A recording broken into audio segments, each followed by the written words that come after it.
Hey my ladies and my gents, I'm StevenTocher, and on today's episode of my Thoughtful Thursdays, I'm going to be talking to you about three acronyms in the working out and weight loss game. They are BMI, BMR, and RMR. Now I'm going to talk about BMI first and BMR and RMR second because they're very, very closely related. Okay, so BMI stands for Body Mass Index. Now, before I continue, I just wanted to say two things. One is that I really don't like the BMI scale that much, and I'll be doing a video next week on the next Thoughtful Thursday to show you why I think it's fairly inaccurate. Don't get me wrong, professionals built it at some point, and there was a reason for it, but I think our bodies have changed significantly since, as well as our diets. And two, as you can see, I'm much smaller than in some of the videos that I've already started to show you. The reason for that is when I thought about doing this video, I wanted to wait about a year to make sure that the things that I'm telling you were correct. And right now I still use them. 70 pounds lighter, lost a whole bunch of body fat, which I will go into in a moment, and it has worked and it has continued to work, and I have a lot of friends who are doing the same system. So again, and it really isn't my system, it's just a system that has worked for me.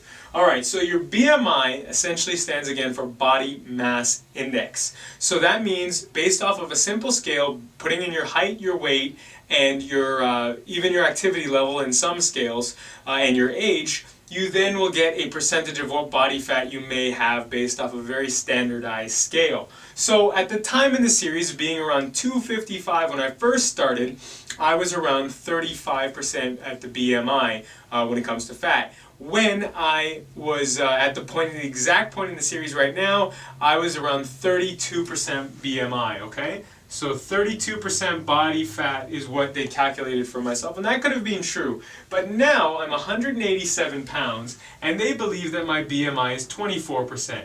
Now they say I've only lost 8 pounds of fat, and maybe I did, but from the scales and things that I'm using, I'm around 16 to 17%. So muscle and activity rate, as well as physical body size, really has nothing to do with the BMI scale. It's just a scale to kind of get you going in the right direction. All right, so let's talk about BMR and RMR. BMR stands for basal metabolic rate, which essentially means if you ain't doing anything, how many calories you're burning. So let's go, for instance, if I was on the computer all day, every day, I'd probably burn, at this point in the video series, around 24 to 2,600 calories. If I was doing nothing all day. Now this is due to, for myself, extensive calculations, which I won't fully go into. I'm just going to give you the baseline for today, and you can do your own research and get a lot deeper into this because you can make a real math out of it, which I essentially have, but it works for me. Now, if I was at a medium rate, I would be burning anywhere from maybe like 2,600 to around, I'd say 3,000 calories. And if I was fairly active, went for my walk for the day, and I was running around with the kids all day, I'd be burning anywhere from, let's say, 3,000 calories to 3,200 calories. Now, the burning of calories and your basal metabolic rate are kind of smashed together in different math and things that I was able to do to come to these conclusions of these numbers. And what I wanted to do from there is break it down to either 10%, 20%, or 30% less per day. Okay? And I'm going to get into fasting and stuff like that a little bit later, and in this series for sure I'm going to get fairly extensive with that as well.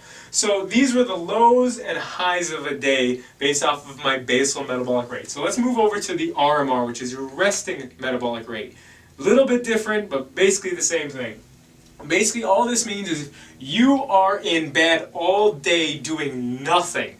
Absolutely nothing. Not sick, because sick, your body burns at different rates and we don't even want to go there. But RMR is your resting metabolic rate. So for me, at this moment in the series, I'm 230 pounds, which means that I would be burning around 2,300 calories doing nothing. Absolutely nothing.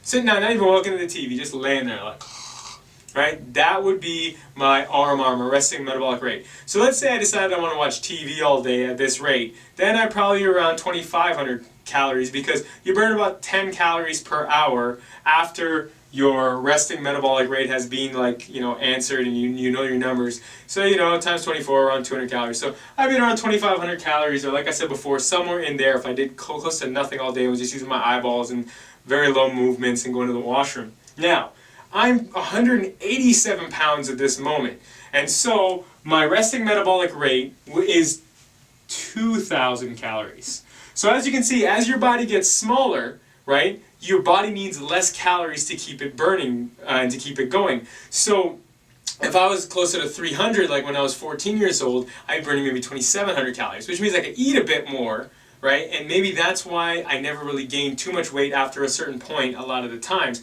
because I wasn't concerned about how much food I was putting in, but I had become very large, and as I got larger, I kept eating the same rate at the same pace, and I didn't gain anymore because my body was like, oh, okay, this is where we should be at, so it tries its best to kind of, level you off, but I do not suggest that at all. I like being at a resting metabolic rate of around 2,000, and as of right now, I get as high as around 3,600 to 4,000 calories when I burn, when I'm doing different things at the gym, or going for my long walks, or running around, driving, doing all those different things. And so, you can burn a lot of calories. Professional swimmers burn up to 10 to 14,000 calories per day, 3 or 4 days a week. So everyone's different, everyone's height is different, everyone's size is different, activity rate is different, but again, this is just a baseline for you to understand maybe how to calculate what you'd like to calculate for your own body, to know how many calories you need to kind of cut down a day so you can start burning away some of that fat. Alright, so let's get into the daily kind of math behind this. Okay, so if I was to rest for around 6 hours, knowing this information, I'm going to divide this number, because we're at 230 pounds, this is where we're at in the series, by around 24 hours, okay? So at 24 hours, we're looking at around, 100, okay? So 100 calories. So if I'm going to sleep for 6 hours, okay, I'm going to burn like 600 calories. Say that I'm on the computer, I'm reading a little, yes I read, I'm reading a little bit, I'm doing things that are around 100 calories, or I'm not doing too much movement. Let's say that is a total of about 6 hours for the day. Okay, so I've done another 600 calories, okay? So then I go for my walk, I do my stretching, and again, this is 230 calories, so it's a lot more than, even now my mind is like trying to fight myself right now between the numbers that are in my head all the time. But if I was to, just be kind of, go for my walk, go for my stretch, be active, not running around with the kids all day, not really going to, at work yet, probably burn another 600 calories. So right there, right, you have around, like, maybe, for me, this is about 6 hours of the day, this is about 6 hours of the day, that's 12, and it's about another 2 hours of the day. So we're at 14 hours in a day. So we got sleep, we got like computer work and TV and stuff like that, and now I got what I'd be walking and stretching and walking throughout the day. Then you add stuff like shopping and driving and stuff like that, right? Now that's a situation where I'm burning around 200 calories. Now since I divided that by 100, okay, and that's my resting metabolic rate, that means basically if I do nothing, I'm still going to get 100 calories out of it. When you're looking at those calculators and they say for 1 hour of driving or 1 hour of shopping, you burn 200 calories, essentially that means you're only burning 100 calories. So say I do that for another 4 hours, I burn another 400 calories. So here I am at 2,200 calories. Then I was working with the kids, I was running around, I burn another, maybe I'd say 600 calories in about a 4 or 5 hour span.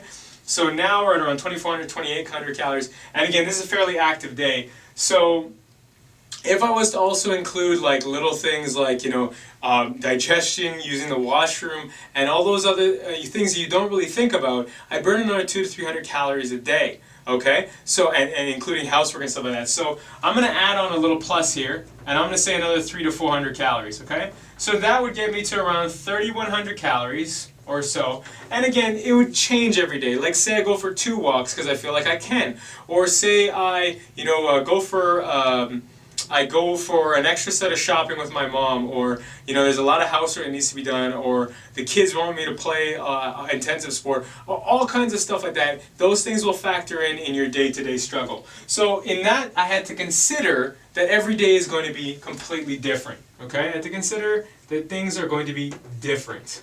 All right, different. Yes. Okay, and I also had to consider sleep, because you know what, at the end of the day, it's cool if you want to cut down on your calories from 3,100 to 3,200, and you want to get down 10 or 20 or 30%, but I tell you this, and it is a year later from experience, and you'll see this as the series continues, if you don't eat enough, and you're not sleeping a lot, okay, you will get very tired. I don't tell you this, and it's scary. Okay, you're driving, it's like 8 o'clock at night, you know, you had a good day, you thought you burned a lot of calories, and you did, but now you're extremely tired and you didn't sleep very well. You only slept 5 or 6 hours. Nothing, I'm telling you, nothing suffices for proper sleep. You know, people can say lots of different things, but I tell you, when they crash for a couple days, and that's not productive. Getting good rest every day just helps your brain, helps your body, helps everything. Oh. Alright, I thought I lost everything because the car died, as well as I thought the batteries died as well, so thank goodness that didn't happen, or else I would have lost it all again. I would have to do it again. It's like my 3rd hour trying to do this. So, alright, eating and then why. Alright, so my eating is a direct reflection of what I was burning in the day. So if I knew that I was burning a lot of calories in the day, I would just eat more. I eat maybe a 6th meal, which, you know, usually was around 300 to 400 calories a day or 500 calories a day, depending on the time of day and when I went for my walk. If I was going to burn lots and lots and I knew that, I didn't want to, you know, put myself in a bad situation where I had too low energy and I wasn't burning enough fat and my body was about to crash. So eating is humongous. Depending on how you eat is up to you, the kind of lifestyle or diet, or, you know, if you're going to eat vegan or whatever it might be. Again, it is clearly up to you. You have to kind of consult with a professional or nutritionist in particular about these things and see where your body's at and see if you can actually, you know, not eat for a couple hours before you go to bed and when you get up in the morning, which is kind of like a fast, which I will be talking about in a few episodes on the Thoughtful Thursdays a few weeks from now. So you really have to kind of figure out your eating. That's one of those things that people don't grasp. They just say, oh, I'm not going to eat too much, and then they get really lightheaded or they get sick. And, you know, maybe people feel like, oh, I've worked out a lot, so they can eat a whole bunch. You have to figure out your eating as well and how much you're putting into your body. Finally, why, StevenTocher, are you only walking, stretching, and eating? Why aren't you burning more calories, and why aren't you getting to your goals faster, building more muscle? Simply put is this. I honestly, in my heart of hearts, don't think that I'd be standing here today in front of you, you know, from when I was, 14 years old, almost 110 pounds lighter, if when I didn't start this whole thing a couple of years ago and then really didn't push it the past year, if I didn't just go with the walking, stretching, and eating, and if I was working out and I was building muscle underneath, I wouldn't have seen the actual weight loss, the trimming down of the fat and getting nice and lean first. And that's why I've kind of put the series together the way I did. So I could walk, stretch, and eat in season 1, work out lightly in season 2 at home to save you a whole bunch of money in the first 2 seasons, and then finally go to the gym and add on more protein in season 3. So you see a good transformation, and that really comes down to the math that I started off with. I'm very thankful that God gave me the wisdom to kind of go through this, and all these people that have put out these websites and free calculators. I want to also say thank you to you. You're the unsung heroes of how a lot of people start to lose weight. So yeah, that's basically it, your BMI and RMR. If you have a comment or question, you want to throw that down below, you think I'm completely wacko, that's cool too. We'll try and chit-chat, and maybe I can answer some of your questions. I'll get back to you as soon as I can. If you want to check out the blog or the website or anything else that I talked about in some of the websites that I have talked about or that I've used, you can check it out in the description below. I just want to say thank you so much for watching. Have yourself a wonderful day, evening, morning, or night. God bless. Oh yeah, and if you like what I'm doing, please tweet, tumble, like, share, thumbs up, plus, pin, or do whatever you do, and please subscribe.